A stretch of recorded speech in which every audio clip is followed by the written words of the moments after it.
ডাকসু নির্বাচনের ফলাফল দুর্বৃত্তায়নের বিরুদ্ধে, তবে এর প্রভাব জাতীয় রাজনীতিতে পড়বে না বলে জানিয়েছেন ডাকসুর সাবেক ভিপি মাহমুদুর রহমান মান্না। ঢাকা রিপোর্টার্স ইউনিটিতে গণতন্ত্র মঞ্চের আলোচনা সভায় তিনি কথা জানান। শুধুমাত্র আওয়ামী ফ্যাসিবাদ নয়, বাংলাদেশের দক্ষিণপন্থী রাজনীতির উত্থানে অন্যান্য দলেরও ভূমিকা আছে, এমন অভিযোগ বিপ্লবী ওয়ার্কার্স পার্টির সাধারণ সম্পাদক সাইফুল হকের। ডাকসু নির্বাচন থেকে গণতান্ত্রিক রাজনৈতিক দলের শিক্ষা নেওয়া প্রয়োজন বলেও মনে করেন তারা। আরও জানাচ্ছেন শাহরিয়ার ইমতিয়াজ।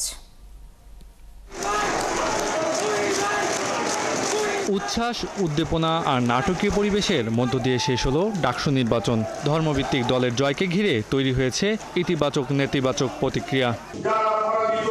বুধবার রাজধানীর ডিআরইউতে গণতন্ত্র মঞ্চের আলোচনায় উঠে আসে ডাকসু নির্বাচনের ফলাফল। অভিনন্দন জানালেও এই নির্বাচনকে দক্ষিণপন্থী রাজনীতির উত্থানের সম্ভাবনা হিসেবে দেখছে বিপ্লবী ওয়ার্কার্স পার্টির সাধারণ সম্পাদক সাইফুল হক। ঢাকা বিশ্ববিদ্যালয় এবার ডাকসু নির্বাচনের মধ্য দিয়ে ভূত যেমন পেছনে হাঁটে, ঢাকা বিশ্ববিদ্যালয় তার যাত্রাকে কিছুটা বিপরীত দিকে হয়তো হাঁটা শুরু করেছে। আওয়ামী লীগ তার 15 বছরে ফ্যাসিবাদী দুঃশাসন চালাতে যেয়ে আওয়ামী লীগের এই 15 বছরে একটা দক্ষিণপন্থী উত্থানের জমিন তৈরি হয়েছে।